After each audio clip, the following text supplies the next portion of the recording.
Bienvenidos nueva vez a la hora 22. En esta ocasión tenemos la visita del doctor Eddie Olivares, una persona que ha dedicado su vida tanto a la política como a servir, sobre todo desde el área electoral. Desde el área electoral fue miembro de la Junta Central Electoral durante 10 largos años, hizo un buen ejercicio desde ahí y vamos a conversar sobre este aspecto y otros más. Gracias por estar con Abinader Fortunato y un servidor Eddie. Y vamos a iniciar por el mismo principio de las cosas, la parte política tuya. Eso no le demos ningún tipo de dilación. El estatus de Eddie Olivares en estos momentos en el PRM, ¿cuál es? Bien, buenas tardes. Yo quisiera expresarle la satisfacción de estar aquí entre dos amigos tan queridos y de tantos años. No podemos decir todos los años porque nos delatamos. Pero contentísimo de estar con ustedes. Bueno, en lo que tiene que ver con las actividades partidarias, es un momento interesante porque han pasado 5 meses desde la toma de posesión del presidente Luis Abinader y bueno, es que Abinader de apellido, Abinader de nombre. De nombre. Entonces, bueno, estamos hablando de un proceso que implica una serie de cambios para muchos de los actores del proceso electoral, empezando por quienes ostentaban el poder, el Partido de la Liberación Dominicana, que ahora es el partido de oposición. Y en el caso del Partido Revolucionario Moderno, que pasa a convertirse en el partido de gobierno, ahora es el partido de gobierno. Entonces cada uno tiene que adaptarse a su nuevo rol. Es mucho más complejo adaptarse al rol de partido de gobierno que al de partido de oposición. Y en eso está el Partido Revolucionario Moderno. Yo soy parte de la dirección ejecutiva del partido y como tal estamos ejerciendo esa función y la de presidente de la Comisión de Reforma Estatutaria del partido. De modo que siempre estamos en actividad y en ese sentido todo absolutamente normal. Yo sé que la pregunta es en relación con mi papel en el partido, igual que siempre, lo mismo de siempre. Me agrada su respuesta, conocerla, porque verdaderamente no había tenido ninguna información al respecto. Lo único que supe, y fue por medios de comunicación, la posición que tuvo el presidente Paliza, el presidente del PRM, sobre el reingreso suyo, que estaba en estudio, que se iba a estudiar. Entonces, por ahí es que me motivé a preguntarle sobre su estatus. Entonces se entiende, y entiendo, que se estudió su situación, que el licenciado José Paliza determinó, o el equipo directivo del PRM, que usted estaba apto, viable y dispuesto para retornar a las funciones que usted indica aquí en la hora 22 que está desempeñando en este momento. No, eso fue una declaración de ese momento. Eso no, el partido en ningún momento se reunió para evaluar ni nada de eso. Es que no había absolutamente nada que evaluar, yo soy parte del partido. Eso fue una declaración, sencillamente, y no hay ningún inconveniente, ni tampoco entre el compañero Paliza, que es el presidente del partido y el ministro administrativo de la presidencia, como todo el mundo sabe, y que también es un viejo amigo mío, y no tampoco hay ningún problema en términos personal, y está todo normal, sin ningún tipo de inconveniente. O sea que eso nunca... Eso nunca no estuvo en peligro. No, eso fue una declaración y eso a mí tampoco nunca hubo ningún tipo de preocupación con eso. Eso no, Sencillamente se trató de eso, pero no hay ningún tipo de inconveniente, todo absolutamente normal. Bien. Doctor Eddie Olivares, nuestro grato saludo por compartir con usted a esta hora de la noche con los amables televidentes. Este momentico. Usted, como decía Gregory en su presentación, 10 años en la Junta Central Electoral. En momentos muy álgidos, la Junta es un organismo de muchas tensiones y de mucha crisis y además maneja o regula todo el tema político arriba, las disputas por el gobierno.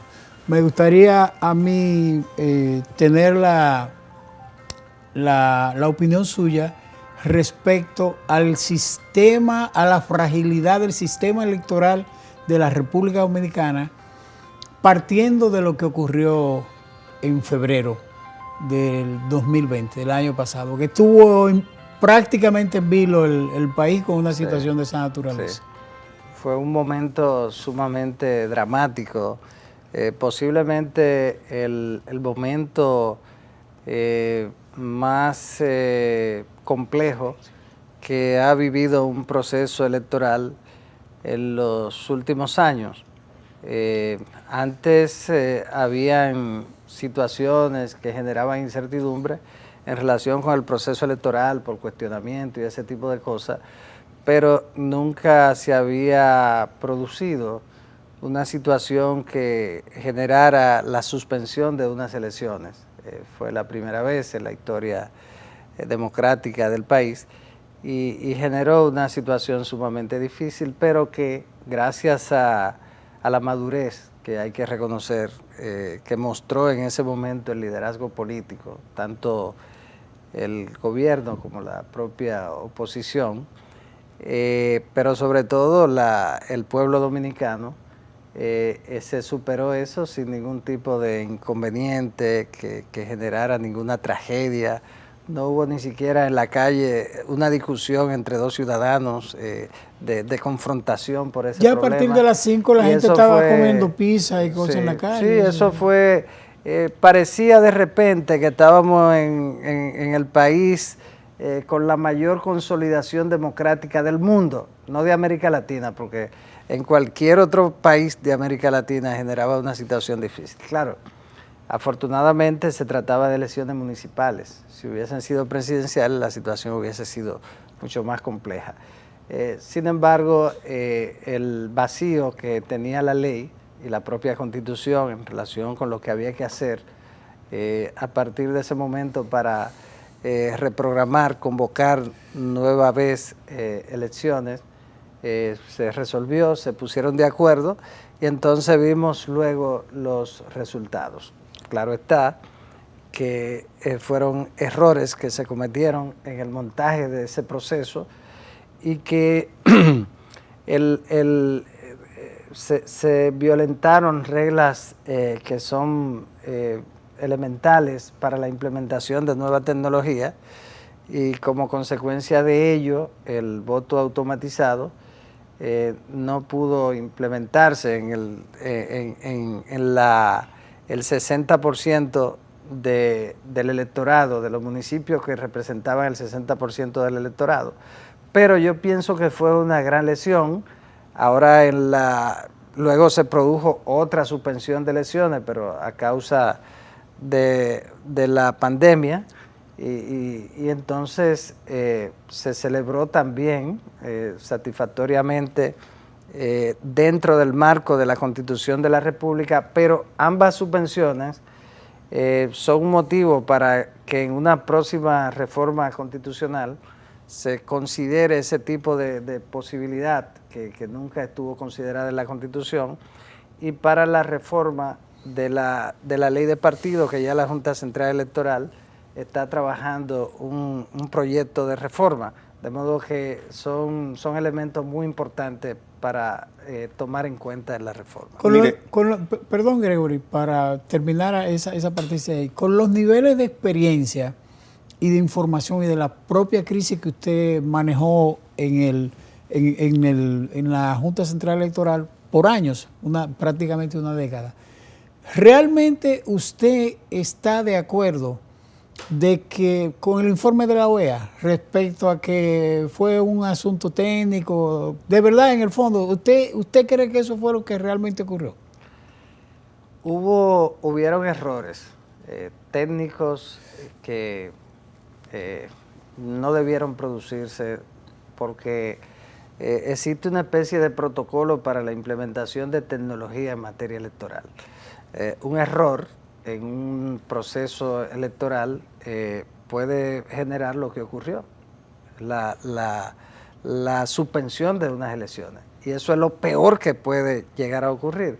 Entonces usted tiene que siempre tomar las medidas para que eso nunca llegue hasta el último día como llegó.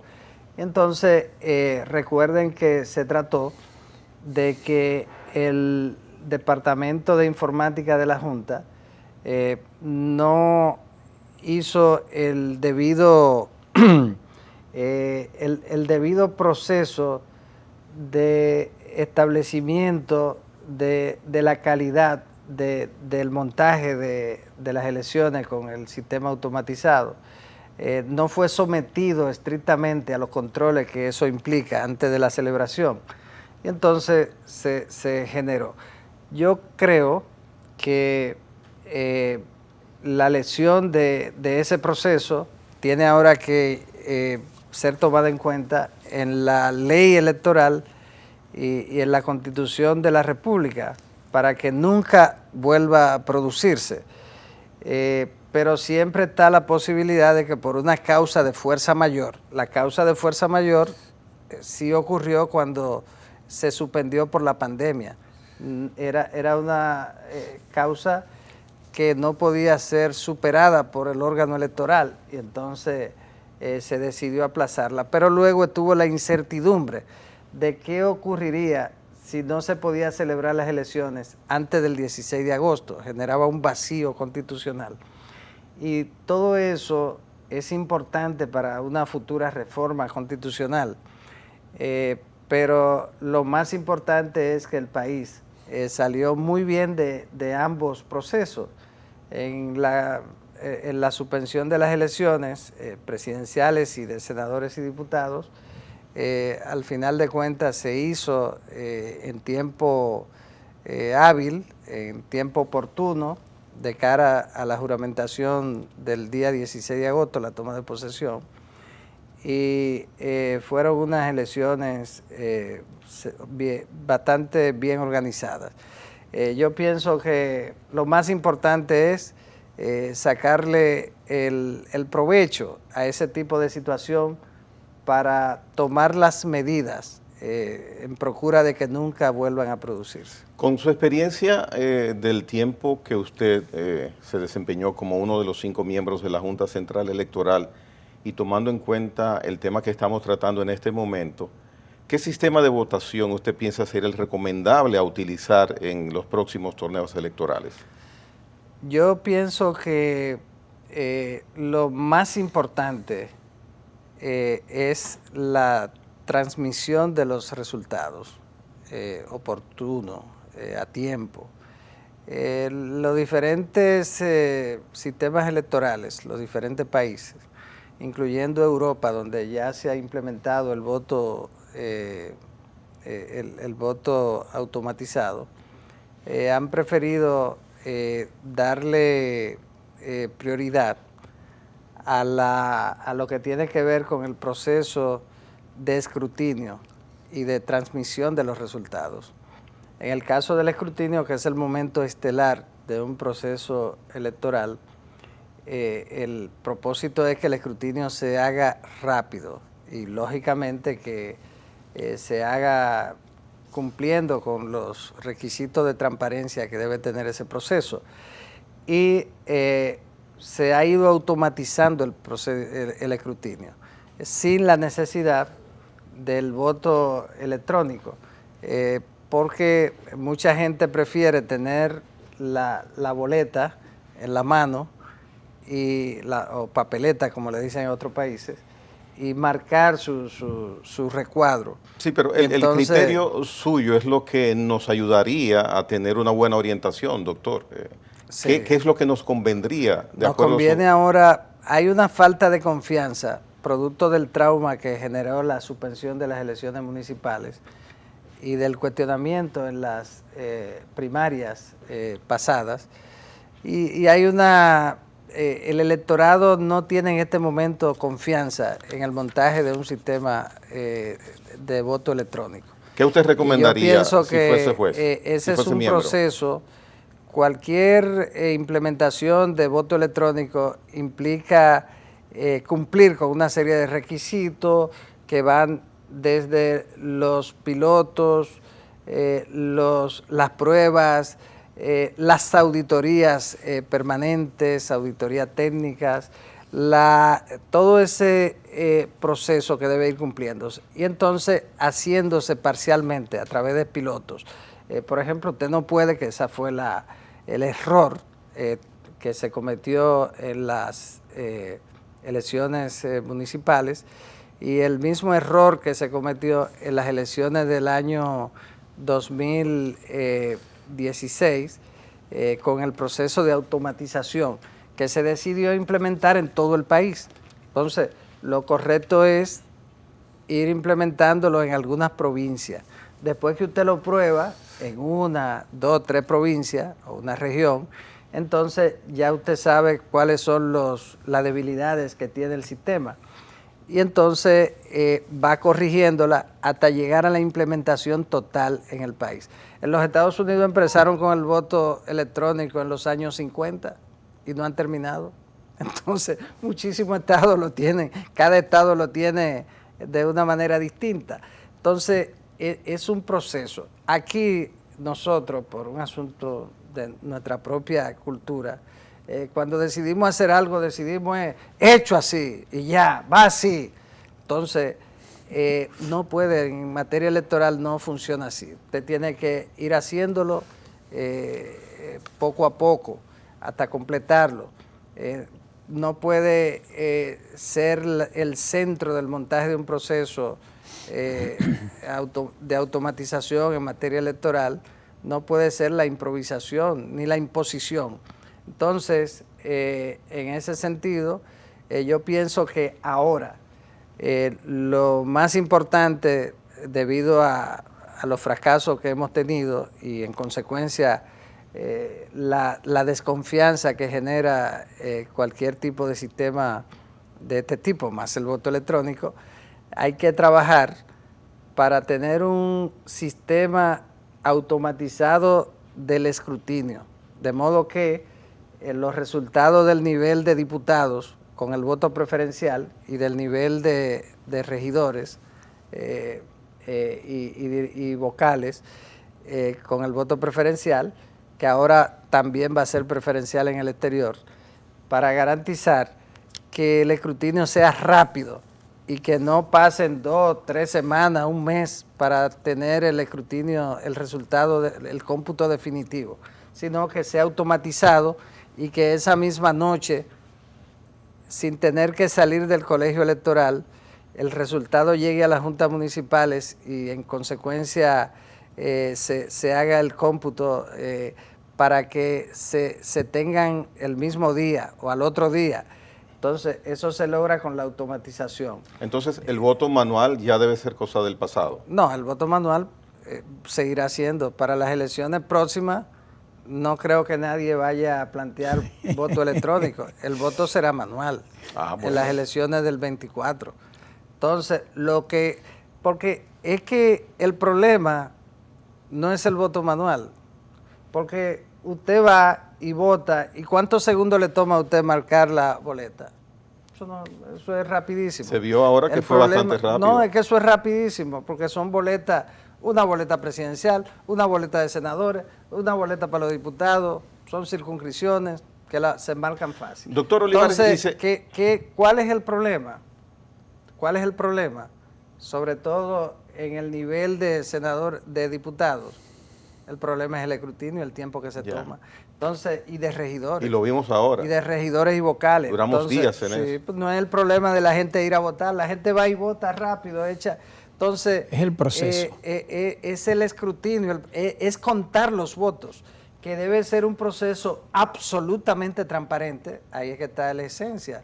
El planteamiento de que el que cuenta al final es que... Entonces, era un planteamiento marxista, Stalin lo decía, bueno, cuestionando los procesos electorales. Sí, sí. Bueno, al final de cuentas, el que cuenta los votos es el que tiene el control de un proceso electoral. Y lo decía de manera verdadera. No era en broma. Sí, pero ya no, porque eso ha cambiado, porque el propio, las democracias y sobre todo las nuestras, las de América Latina, que son la más reciente, en Europa hace años, las democracias tienen procesos electorales que cada vez son más transparentes. Pero mire, doctor, la propia automatización garantiza eso. Viniendo de su figura, cualquier expresión, cualquier opinión en ese sentido, uno la toma como buena, válida y es creíble. Pero dígame una cosa, usted que tiene tanta experiencia en esto, ¿aquí se hace trampa o son errores de transmisión, de escrutinio? ¿Cómo es el asunto? Ya en lo que tiene que ver con la parte de la informatización, de la automatización de los procesos, es muy difícil porque deja rastro. ¿Y se ha hecho trampa aquí, doctor? ¿Trampa en los procesos? Sí. Sí, siempre se producen intentos y todas las cosas, pero no se producen necesariamente en el proceso del sufragio. No. El principal... Dígalo claro, doctor. No, el principal efecto que altera la transparencia, la integridad de los procesos electorales, son dos los principales. El uso de recursos del Estado en la campaña. ¿Por qué? Porque genera una inequidad en la competencia. Las campañas electorales cada vez son más costosas. La televisión, pero eso no es trampa. La televisión la hace, sí, eso es trampa, porque si usted usa recursos del Estado. No, yo me refería, doctor, perdone, para que no se interprete ahora lo que acabo de decir. Yo decía en el proceso de votación, en el escrutinio, ahí era que yo enfocaba la posibilidad de alguien cometer un acto doloso, tramposo. No, es que es difícil ya. Déjeme decirle por qué. Y en las elecciones de ahora se avanzó mucho en eso también. Las medidas que fue necesario tomar para proyectar una transparencia, una garantía de la integridad del proceso. Y se avanzó bastante. Por ejemplo, al momento de votar, es muy difícil que una persona que no forme parte del padrón electoral pueda votar. Correcto. No hay manera. Ni que lleve una boleta, ni que marque dos veces, nada de eso. Todo eso es historia, eso no se da. Eso es cosa del pasado. Pero claro, es que eso se superó hace mucho tiempo. El instrumento, la columna vertebral de los procesos electorales en la República Dominicana es el padrón. Lo mejor que tiene los procesos electorales es el padrón, porque ese padrón fue el producto de los traumas que generaron los fraudes de la década de los 80, todavía hasta los 90, el 94, 90, 94. En el 94, recuerden la crisis que fue el producto de la reforma electoral, sí, los 2 años de Balaguer. En el 94 fue el producto de que el padrón electoral, porque todo se hacía en base al padrón. ¿Quiénes son los que determinan el que gana? Los ciudadanos que están en el padrón, la ciudadana. Entonces, en las elecciones del 94, ¿qué fue? 234,000 electores que fueron dislocados. De repente usted votaba en San Cristóbal y entonces aparecía en un colegio de Higüey. Pero todos los partidos tenían ese padrón antes de las votaciones. Está bien, pero hubo una, aunque el Partido Reformista lo negó y todo eso, pero después se demostró que hubo un dislocamiento de 234,000 y casi todos eran del PRD en ese momento. Coincidencia. Entonces, ¿Cuál es la idea? Yo lo menciono. ¿Cuál es la idea? ¿Cuál es la idea? Coincidencia. ¿Cuál es cuál es el detalle, la parte esencial de eso? Que producto de esa crisis que por poco nos lleva a una guerra civil, y que el doctor Peña Gómez hay que reconocer que actuó, que frenó la intención del pueblo de ir a la calle, del partido, y entonces de ahí vino la reforma. Pero aparte de esa reforma, vino la decisión de hacer transparente el padrón, se depuró, y entonces ese proceso de depuramiento del padrón y de perfeccionamiento del padrón, que incluyó el cambio de un padrón lineal en la que aparecía Abinader Fortunato, cédula tal, colegio tal, Gregory Caimare, colegio tal, entonces lineal, en el que no había foto, a un padrón fotográfico.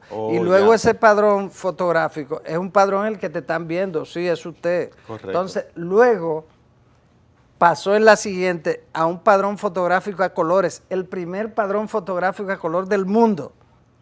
Y luego se fue perfeccionando en cada proceso electoral, y cada vez que una persona entra al padrón electoral, todos los partidos, los mayoritarios sobre todo, cruzan eso y sabe quiénes entraron y quiénes no. Entonces, eso hace que el padrón, y ese padrón se siguió perfeccionando, se siguió hasta las elecciones del 2000, todavía 16, y se perfecciona todos los días. Entonces, esa ha sido, por eso aquí no ha habido una situación terrible. Entonces, ahí está la esencia. Lo que quería decir respondiendo a la pregunta finalmente, el padrón es una garantía al momento de votar. Es muy difícil que alguien vote si no es la persona que corresponde. Ese era un motivo de fraude antes. Entonces, alrededor del proceso está la parte estelar, que es el escrutinio. Yeah. En el escrutinio ya hay observadores de escrutinio, ya no es el cuarto oscuro. Y se puede hasta filmar como ahora. le dicen no es un en coto América cerrado. del Sur. No, ya es un cuarto en el que mucha gente, muchos ojos están pendientes, vigilando el proceso. Ya los periodistas pueden entrar y grabar. Entonces, ya ahí, que era donde se hacían cosas, ya esa parte también está superada. Mi planteamiento en la Junta siempre fue, y lo hice formalmente, que el escrutinio pudiera ser observado por todo el que quisiera, pero fue rechazado. Escrutinio siempre. abierto. Abierto, Bien. pero de todas maneras ya es muy difícil. Aquí el problema sigue siendo, siguen comprando votos, eso ocurre, alrededor del colegio, lo que ocurre ahí. Uso de recursos del Estado, ese es un factor fundamental. Y si esa parte se supera, aquí tenemos elecciones íntegras. Bueno, vamos a seguir conversando con el doctor Eddie Olivares después de la pausa. La hora 22 retorna en unos instantes.